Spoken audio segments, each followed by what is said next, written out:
você encontra aqui dentro do museu? As informações completas do que foi essa grande aventura, que durou 10 anos, de 1928 até 1938. Ou seja, aí formou-se realmente o trio. A partir daí, passaram por mais de 200 rios, fizeram mais de 200 pontes, caíram em despenhadeiras, por diversas vezes quase morreram, foram sempre auxiliados por os índios, né? Os índios sempre foram muito amigos.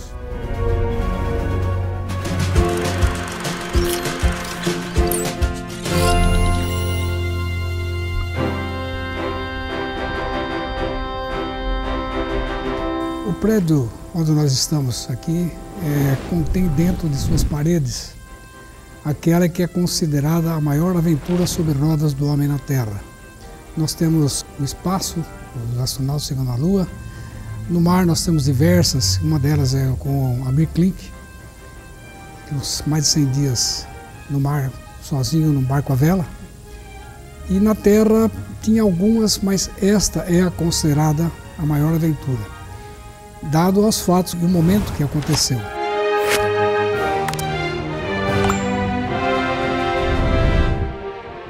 O que você encontra aqui dentro do museu?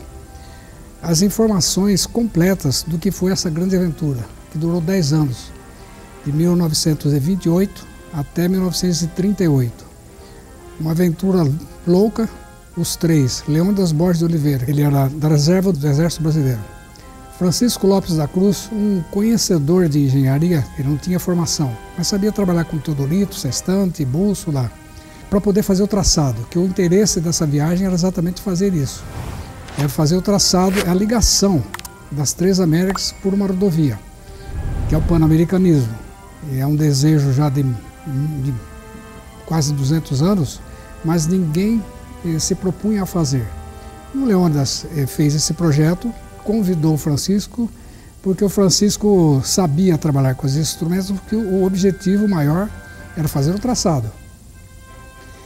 E precisava de um mecânico também, porque eles ganharam 2 carros, um Ford T 1928, que está aqui no museu, em quase que perfeito estado de conservação, e uma caminhonete T25, que foram doados pelo jornal O Globo, pela sucursal, que era o Jornal do Comércio em São Paulo. Contrataram um mecânico inicialmente, explicaram para ele o que seria essa viagem, mas quando eles saíram do Rio de Janeiro, chegando a São Paulo, o mecânico, vendo a dificuldade que eles passaram, naquele trecho que era habitado, que tinha recursos, já existia combustível fácil, reposição de peças, mas a estrada era horrível, não era o que é hoje. Também era uma estrada de terra, nessa época que nós estamos dizendo. Então, dado as dificuldades que eles passaram, o mecânico não quis mais prosseguir. Então, os dois, cada um dirigindo um dos veículos, saíram de São Paulo, passaram por Descalvado e várias cidades, com um documento do Washington Luiz. É bom que se diga isso. O Washington Luiz, quando teve conhecimento desse projeto, achou sim que aquilo era possível, né? Principalmente porque o lema dele era governar a construir estradas, do Washington Luiz. Mas ele não deu o aval oficial e nem financiou a viagem. Por quê? Era um dever de todos os países. Essa estrada, essa rodovia, era interesse dos 15 países, né? Então, o que ele deu? Ele deu um documento, esse sim, oficial, pedindo aos consulados, nas capitais, nas prefeituras, nos quartéis, pelos 15 países onde eles passaram, que dessem a eles um apoio, fosse o que eles precisassem no momento. Combustível, peças, etc., inclusive dinheiro. Então, a viagem foi financiada, vamos dizer, dessa forma. Ou seja, todos os países contribuíram. Quando chegou então em São Paulo, que o mecânico não quis mais participar, voltou para o Rio de Janeiro, os dois, já com tudo pronto, partiram por o se Deus quiser, seja o que Deus quiser, né? E foi assim que ocorreu que o nosso Mário Fava, nosso mecânico, tomou parte. O Mário Fava era filho de imigrantes que vieram por volta de 1890 e alguma coisa. O pai dele era um grande empreendedor, comprou aqui uma grande chácara que tinha um riozinho num dos seus limites, para ali montar um moinho para fazer fubá e também uma beneficiadora de arroz. O italiano tinha visão, comida todo mundo precisa. E o Mário era um dos 10 filhos do casal. E desde criança o Mário se interessou por aquela mecânica jurássica, né, da época, mas era o que tinha de moderno. E ele tinha uma irmã que era casada com um mecânico de Pederneiras. Esse mecânico veio a falecer, ele tinha uma oficina, veio a falecer. E a irmã solicitou então os trabalhos do Mário. Pediu a ele: eu estou sozinha, venha você tocar a oficina. E o Mário então mudou-se de Bariri para Pederneiras. Lá chegando, ele se aprimorou mais, estudou um pouco mais de mecânica e dizia para as pessoas que um dia ele iria aos Estados Unidos, que ele queria conhecer Thomas Edison, inventor da lâmpada incandescente. E nós costumamos dizer isso, que aquela lâmpada da reportagem, da matéria que ele leu, acendeu dentro dele um sonho. Que sonho? Conhecer os Estados Unidos e conhecer o inventor. E jogou esse sonho para o universo e acabou acontecendo o que nós vamos contar agora. Os dois, Francisco e Leônidas, saíram, e lá em Pederneiras, é bom que se diga, o Mário era chamado de louco, porque quem pensava em ir para os Estados Unidos naquela época era louco. E o Mário, com pouca cultura que tinha, ele pensava que ir para os Estados Unidos naquela época seria virar a estrada ali e acabou, né? Mas não. Mas ele manteve esse sonho.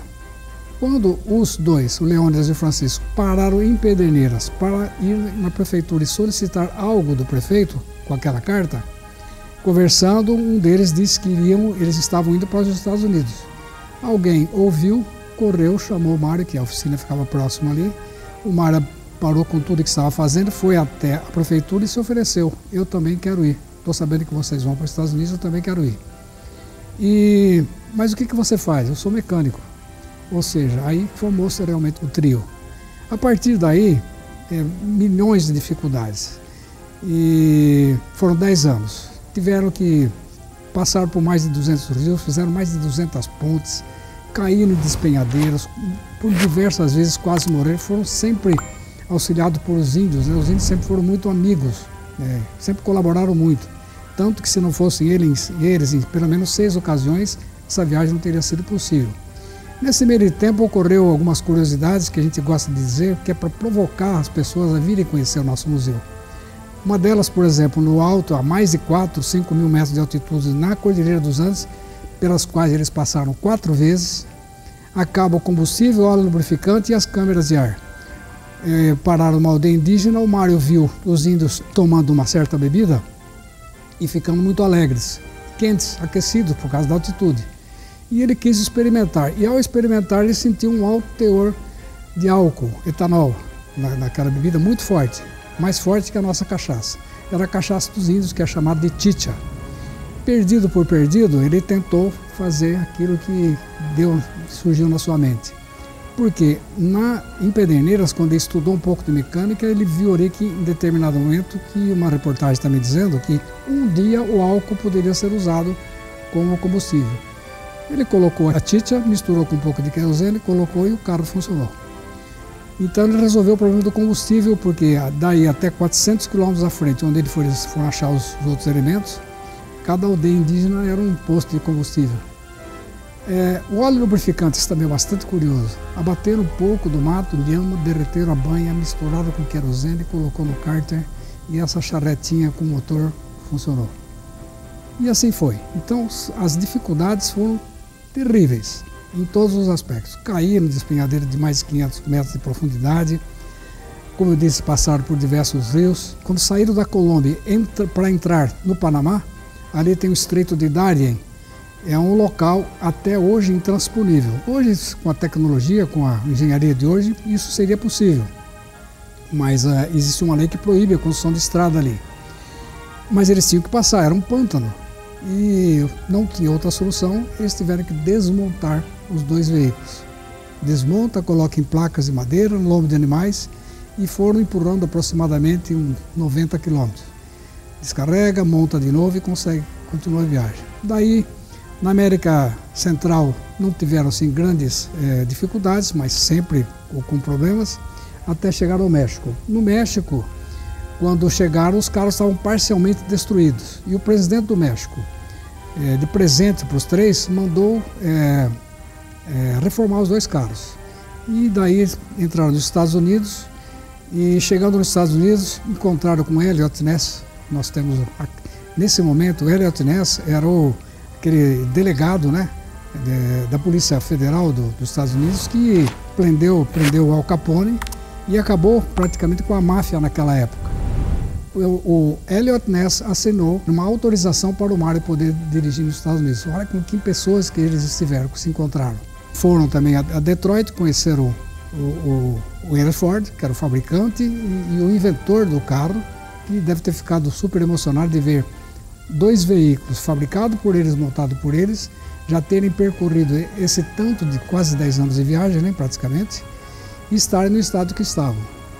Daí encontraram-se com Oswaldo Aranha, que era o embaixador do Brasil, que os levou até o Salão Oval da Casa Branca para ter contato com Franklin Delano Roosevelt.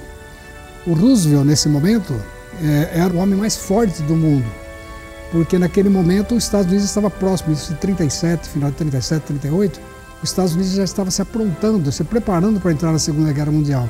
Vamos imaginar a agenda desse político, né? Tão complicada que deveria ser, mas abriu espaço para receber os 3 brasileiros, dada a importância que era a construção da rodovia. Daí foram para Nova York, de Nova York 10 anos para ir e 20 dias para voltar. Os 2 carros no navio, os 3 heróis, vieram para o Rio de Janeiro, foram recebidos por Getúlio Vargas, e a história vai crescendo cada vez mais. Eu acho que nós pudemos já dar uma pincelada no que foi essa viagem. Para você conhecer melhor, venha conhecer o nosso museu. Bariri é uma cidade pequena, fica no centro do estado de São Paulo, bem servido por rodovias. O museu está aberto todos os dias, de segunda a sexta-feira, às sextas-feiras, das 9 às 17 horas. E aos sábados, das 9 às 13 horas, todos os dias. E eu sempre pede para que as pessoas agendem as suas visitas e serão extremamente bem recebidos. Venha aqui conhecer um pouquinho mais dessa que é considerada a maior aventura sobre rodas do homem na Terra.